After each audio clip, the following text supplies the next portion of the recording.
ಎಲ್ಲರಿಗೂ 68ನೇ ಕರ್ನಾಟಕ ರಾಜ್ಯೋತ್ಸವದ ಹಾರ್ದಿಕ ಶುಭಾಶಯಗಳನ್ನ ನಾನು ಮೊದಲಾಗಿ ಹೇಳ್ತಾ ಈ ಒಂದು ಕಾರ್ಯಕ್ರಮ ಐತಲ್ಲ, ಇದು ಒಂದು ವಿಶೇಷವಾಗಿರ್ತಕ್ಕಂಥ ಕಾರ್ಯಕ್ರಮ. ಏಕೆಂದ್ರೆ ನಮ್ಮ ರಾಜ್ಯಕ್ಕೆ ಕರ್ನಾಟಕ ಎಂದು ಹೆಸರು ಪಡೆದು, ನಮ್ಮ ರಾಜ್ಯ ಐತಲ್ಲ ಕರ್ನಾಟಕ ಎಂಬ ಹೆಸರು ಪಡೆದು 50 ವರ್ಷಗಳ ಆಗಿದೆ. ಅಂದ್ರೆ ನಮ್ಮ ಕರ್ನಾಟಕ ರಾಜ್ಯ ಕರ್ನಾಟಕ ಎಂಬ ಹೆಸರಿನ ಸುವರ್ಣ ಮಹೋತ್ಸವವನ್ನ ಆಚರಿಸ್ಕೊಳ್ತಾ ಇದೆ, ಚಿನ್ನದ ಮಹೋತ್ಸವವನ್ನ ಆಚರಿಸ್ಕೊಳ್ತಾ ಇದೆ. ಅಂದ್ರೆ 50 ವರ್ಷದ ಆಚರಣೆಗೆ ನಾವು ಸುವರ್ಣ ಮಹೋತ್ಸವ, ಚಿನ್ನದ ಮಹೋತ್ಸವ ಅಂತ ಕರಿತೀವಿ.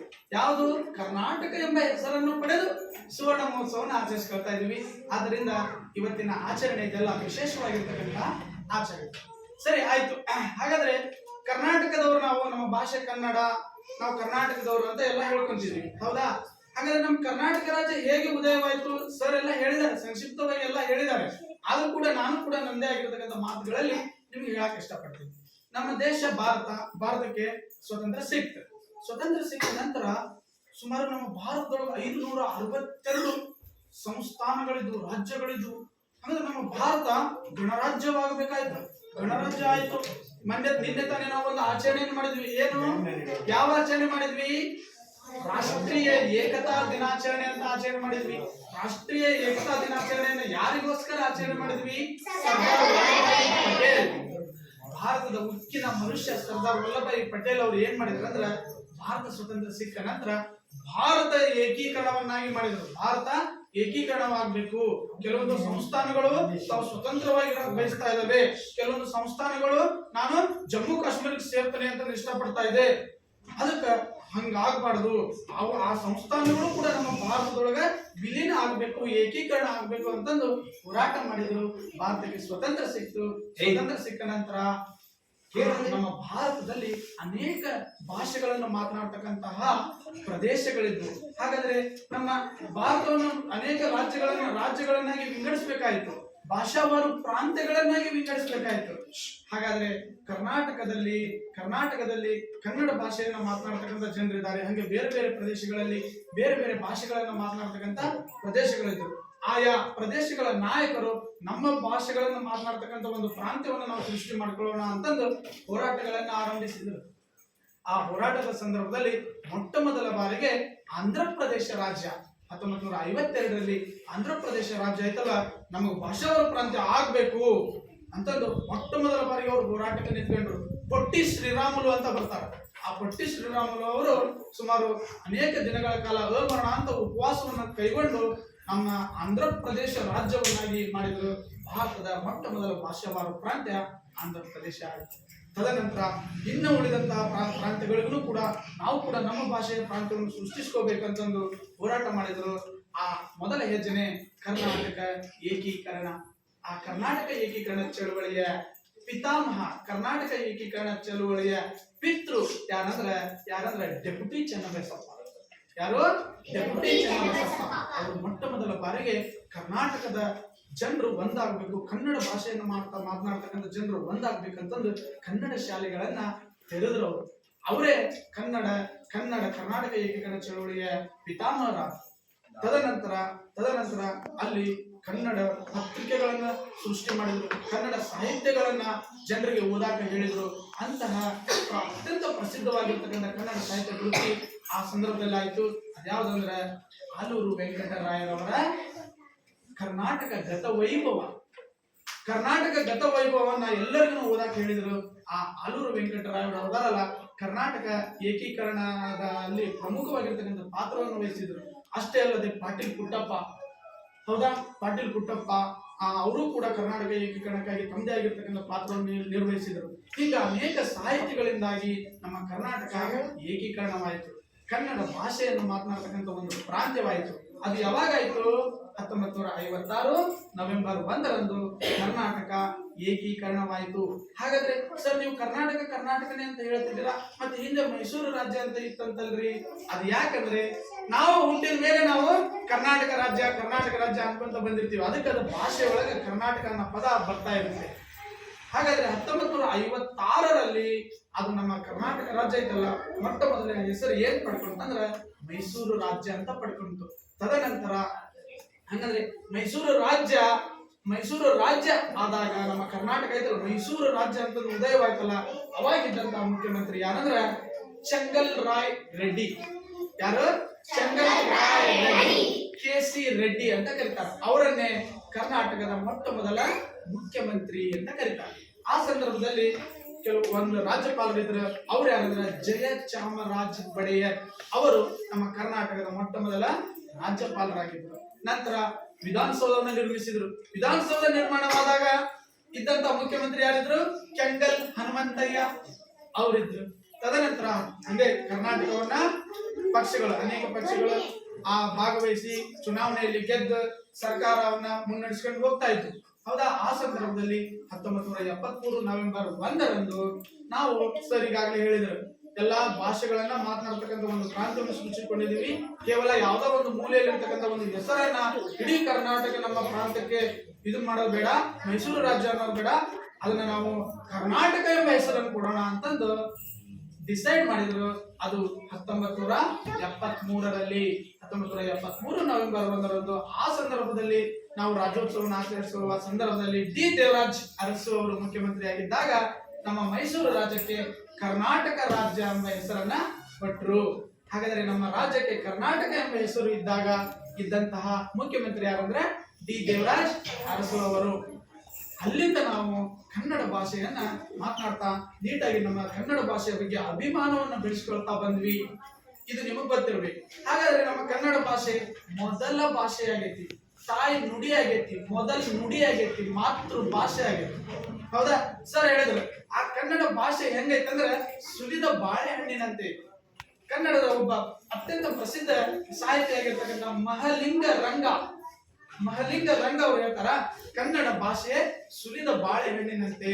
ಅಂದ್ರೆ ಅದರಂತ ಈಜಿ ಭಾಷೆ ಯಾವುದು ಇಲ್ಲ. ಈ ಕಡೆ ಲಕ್ಷ್ಯ ಕೊಡು. ಅದರಂತ ಈಸಿ ಆಗಿರ್ತಕ್ಕಂಥ ಭಾಷೆ ಯಾವುದು ಇಲ್ಲ. ಅದಕ್ಕೆ ಆ ಒಂದು ಬಾಳೆಹಣ್ಣನ್ನ ನಾವು ಹೇಗೆ ಸುಲಿದ ಬಾಳೆಹಣ್ಣ ಹೇಗೆ ತಿಂತೀವೋ ಹಂಗೆ ನಮ್ಮ ಕನ್ನಡ ಭಾಷೆಯನ್ನ ನಾವು ಮಾತಾಡ್ತೀವಿ, ಅಷ್ಟು ಈಸಿ ಅದ ಅಂತಂದು ಮಹಲಿಂಗ ರಂಗ ಎಂಬ ಸಾಹಿತಿಯವರು ಹೇಳ್ತಾರೆ. ಇನ್ನೊಂದು ಹೇಳಿದ್ರು, ನಮ್ಮ ಕನ್ನಡ ಭಾಷೆ ನಾವು ಸರ್ ಹೇಳಿದ್ರು ಏನಂತ ಹೇಳಿದ್ರು, ಮಗು ಹುಟ್ಟಿದಾಗ ಫಸ್ಟ್ ಮಾತನಾಡ್ತಕ್ಕಂಥ ಭಾಷೆ ಯಾವ್ದಂದ್ರ ನಮ್ಮ ಕನ್ನಡ ಭಾಷೆ ಅಂತ. ಅದಕ್ಕೇನೆ ವಿನೋಬಾ ಭಾವೆ ಅವರು ಒಂದ್ ಮಾತು ಹೇಳ್ತಾರ. ಏನ್ ಹೇಳ್ತಾರ ಅಂದ್ರ, ಕನ್ನಡ ಭಾಷೆ, ಕನ್ನಡ ಲಿಪಿ ಐತಲ್ಲ, ಕನ್ನಡ ಲಿಪಿ ಐತಲ್ಲ ಅದು ವಿಶ್ವ ಲಿಪಿಗಳ ರಾಣಿ ಅಂತ ಕರೀತಾರ. ಅವ್ರ ವಿನೋಬಾ ಭಾವೆ ಅವರು ಕರೀತಾರ ಕನ್ನಡ ಲಿಪಿಯನ್ನು ಏನಂತ ಕರೀತಾರ, ಇಡೀ ವಿಶ್ವದ ಲಿಪಿಗಳಿಗಿನ ರಾಣಿ ಇದ್ದಂಗ ಅಂತ ಕರೀತಾರ. ಯಾಕಂದ್ರೆ ಅಷ್ಟೊಂದು ಸುಂದರವಾಗಿರ್ತಕ್ಕಂತಹ ಲಿಪಿ ನಮ್ಮ ಕನ್ನಡ ಲಿಪಿ ಆಗಿದೆ. ಆಕ್ಚುಲಿ ನಮ್ಮ ಭಾಷೆ ನಿಮಗೆ ಗೊತ್ತಿರಲಿ, ನಮ್ಮ ಭಾಷೆ ಯಾವ್ದಂದ್ರೆ ಕನ್ನಡ ಭಾಷೆ. ಹಾಗಾದ್ರೆ ನಮ್ಮ ಕನ್ನಡ ಭಾಷೆಯ ಲಿಪಿ ಯಾವುದು? ಬ್ರಾಹ್ಮಿ ಲಿಪಿ. Very good. ಕನ್ನಡ ಭಾಷೆಯ ಲಿಪಿ ಬ್ರಾಹ್ಮಿ ಲಿಪಿ. ಇದು ಎಷ್ಟೋ ಜನ ಗೊತ್ತಿಲ್ಲ, ಇದು ಲಕ್ಷ್ಯ ಕೊಟ್ಟು ಕೇಳಬೇಕು, ನೆನ್ಪಿಡ್ಕೋಬೇಕು. ನಮ್ಮ ಕನ್ನಡ ಭಾಷೆಯ ಲಿಪಿ ಯಾವುದು? ಬ್ರಾಹ್ಮಿ ಲಿಪಿ. ಬ್ರಾಹ್ಮಿ ಲಿಪಿಯನ್ನು ಹೆಂಗ್ ಬರಿತೀವಿ ನಾವು? ಎಡದಿಂದ ಬಲಕ್ಕೆ ಬರಿತೀವಿ. ಹೌದಾ? ನೋಡು, ಆ ಬ್ರಾಹ್ಮಿ ಲಿಪಿ ನಮ್ಮ ಭಾರತದ ಮೊಟ್ಟ ಮೊದಲ ಒಂದು ಸಾಮ್ರಾಜ್ಯ ಯಾವುದು? ಮೌರ್ಯ ಸಾಮ್ರಾಜ್ಯ ಅಂತ ಬರ್ತದೆ. ಭಾರತದ ಮೊಟ್ಟ ಮೊದಲ ಸಾಮ್ರಾಜ್ಯ ಮೌರ್ಯ ಸಾಮ್ರಾಜ್ಯ ಅಂತ ಬರ್ತೈತಿ.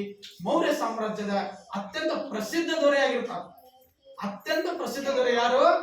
ಸಾಮ್ರಾಟ್ ಅಶೋಕ ಮಹಾಶಯ ಅಂತ ಬರ್ತಾರೆ. ಸಾಮ್ರಾಟ್ ಅಶೋಕ ಮಹಾಶಯ ಅಂತ ಬರ್ತಾನ.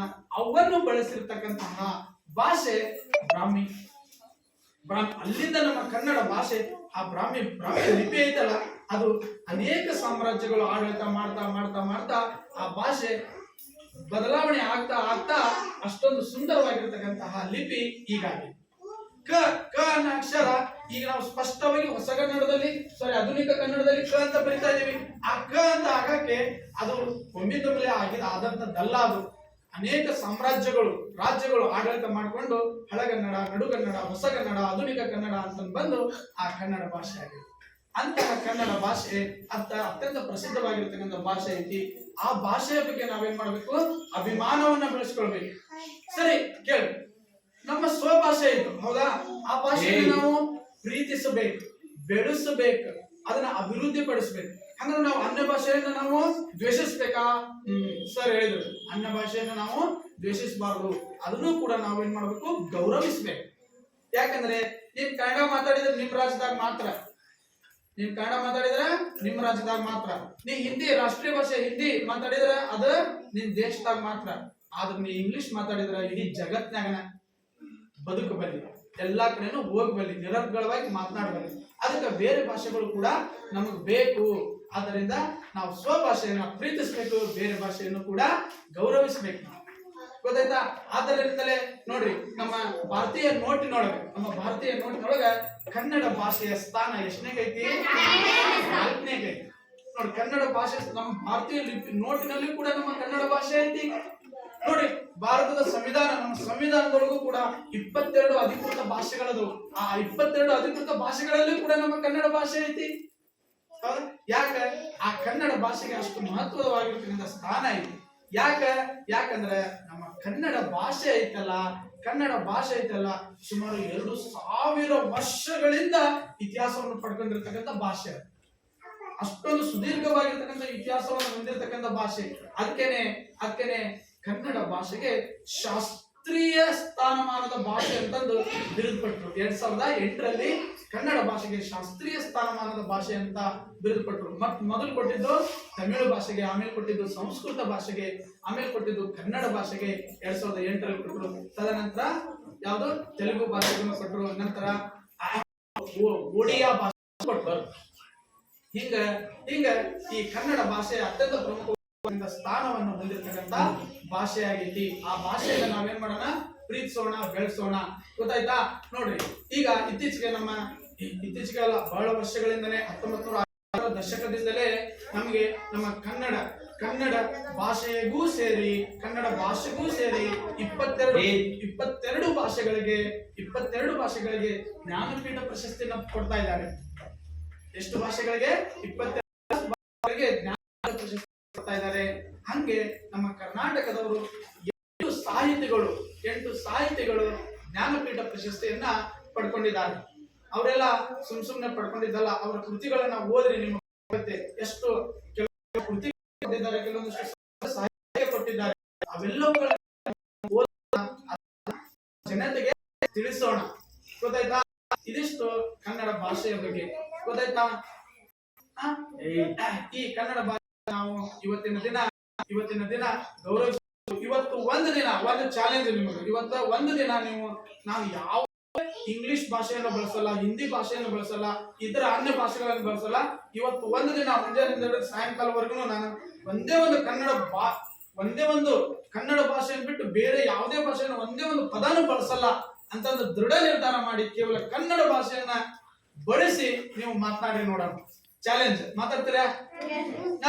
ನೋಡೋಣ. ನಾನು ಆಮೇಲೆ ಮಾತಾಡ್ತೀನಿ. ಬರೀ ಕನ್ನಡ ಪದಗಳನ್ನ ಅಷ್ಟೇ ಬಳಸಿ ಮಾತಾಡ್ತೀರಾ? ಆಗಲ್ಲ. ಯಾಕೆ? ಕನ್ನಡ ಭಾಷೆಯಲ್ಲಿ ನಾವು ಪ್ರಾವೀಣ್ಯತೆಯನ್ನೇ ಹೊಂದಿಲ್ಲ. ಅದಕ್ಕೆ ನಮಗಾಗ್ತಾ ಇಲ್ಲ.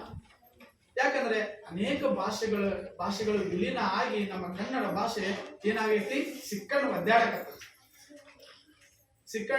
ಒದ್ದಾಡಕ ಹೈದರಾಬಾದ್ ಕರ್ನಾಟಕ ಕಡೆ ಅಲ್ಲಿ ಬೇರೆ ಮಾತಾಡ್ತಾರೆ, ಈ ಕಡೆ ಮೈಸೂರು ಕರ್ನಾಟಕ ಕಡೆ ಇಲ್ಲಿ ಬೇರೆ ಮಾತಾಡ್ತಾರೆ, ಈ ಕಡೆ ಕಲ್ಯಾಣ ಕರ್ನಾಟಕ, ಈ ಕಡೆ ಮದ್ರಾಸ್ ಕರ್ನಾಟಕ, ಎಲ್ಲ ಭಾಷೆಗಳು ಎಲ್ಲ ಹಂಚಿ ಹೋಗಿ ಸಿಕ್ಕಂಡು ಒದ್ದಾಡಕತ್ತೆ. ಸರ್ ಹೇಳಿದ್ರು, ಬಾರ್ಡರ್ಗಳಲ್ಲಿ ಕನ್ನಡ ಭಾಷೆ ಮಾತಾಡ್ತಾರೆ ಅಂದ್ರೆ ನಿಮ್ಗೆ ಸಿಗಲ್ಲ. ಕರ್ನಾಟಕದಲ್ಲೇ ಕನ್ನಡ ಬಾರ್ಡರ್, ಕನ್ನಡ ಗಡಿನಾಡುಗಳಲ್ಲಿ ಕನ್ನಡ ಭಾಷೆನೇ ಇಲ್ಲ. ಬೋರ್ಡ್ ಎಲ್ಲ ಬೇರೆ ಆಯಾ ಗಡಿನಾಡುಗಳಲ್ಲಿ ನೇರ ಇರ್ತಕ್ಕಂಥ ರಾಜ್ಯಗಳದೇ ಬೋರ್ಡ್ ಇದೆ. ನಮ್ಮ ಬೆಳಗಾವಿ ಕಡೆ ಹೋದ್ರೆ ಅಲ್ಲಿ ನಿಮ್ಗೆ ಕನ್ನಡ ಭಾಷೆ ಮಾತಾಡೋದ ಸಿಗಲ್ಲ. ಎಲ್ಲೋ ಒಂದ್ ಕಡೆ ಬೆರಳಿಗೆ ಎಷ್ಟು. ಬೆಂಗಳೂರೊಳಗ ಹೋದ್ರ ಅಲ್ಲಿ ಬೆಂಗಳೂರು ನಮ್ಮ ಕರ್ನಾಟಕದ ರಾಜಧಾನಿ ಅದ, ಹೌದಾ? ಅಲ್ಲಿ ತಮಿಳರು ಅತಿ ಹೆಚ್ಚು ಮಾತನಾಡ್ತಾ ಇದಾರ. ತಮಿಳರು ಇನ್ನು ಸ್ವಲ್ಪ ದಿನ ಆದ್ರೆ ಬೆಂಗಳೂರು ನಮ್ದು ಅಂತಾರ. ಹಂಗ ಆಗ್ತಾ ಇದೆ ಪರಿಸ್ಥಿತಿ. ಅದಕ್ಕೆ ನಾವು ಕನ್ನಡ ಭಾಷೆಯನ್ನ ಪ್ರೀತಿಸೋಣ, ಬೆಳೆಸೋಣ. ನೋಡ್ರಿ, ನಮ್ಮ ಕರ್ನಾಟಕದಲ್ಲಿ ಅತಿ ಹೆಚ್ಚು ಕನ್ನಡ ಮಾತನಾಡ್ತಕ್ಕಂತಹ ಜಿಲ್ಲೆ ಯಾವ್ದಂದ್ರ ಮಂಡ್ಯ ಜಿಲ್ಲೆಯೊಳಗೆ ಕನ್ನಡ ಭಾಷೆಯನ್ನ ಸ್ಪಷ್ಟವಾಗಿ ಮಾತಾಡ್ತಾರೆ. ಅತಿ ಹೆಚ್ಚು ಕನ್ನಡವನ್ನ ಮಾತಾಡ್ತಾರೆ. ಹಂಗ ನಾವು ಕೂಡ ಕನ್ನಡವನ್ನ ಮಾತನಾಡೋಣ.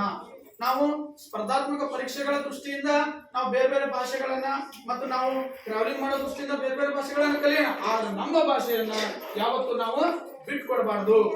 ಗೊತ್ತಾಯ್ತಾ? ಅದಕ್ಕೆ ನಾವು ಕನ್ನಡ ಭಾಷೆಯನ್ನ ಪ್ರೀತಿಸೋಣ.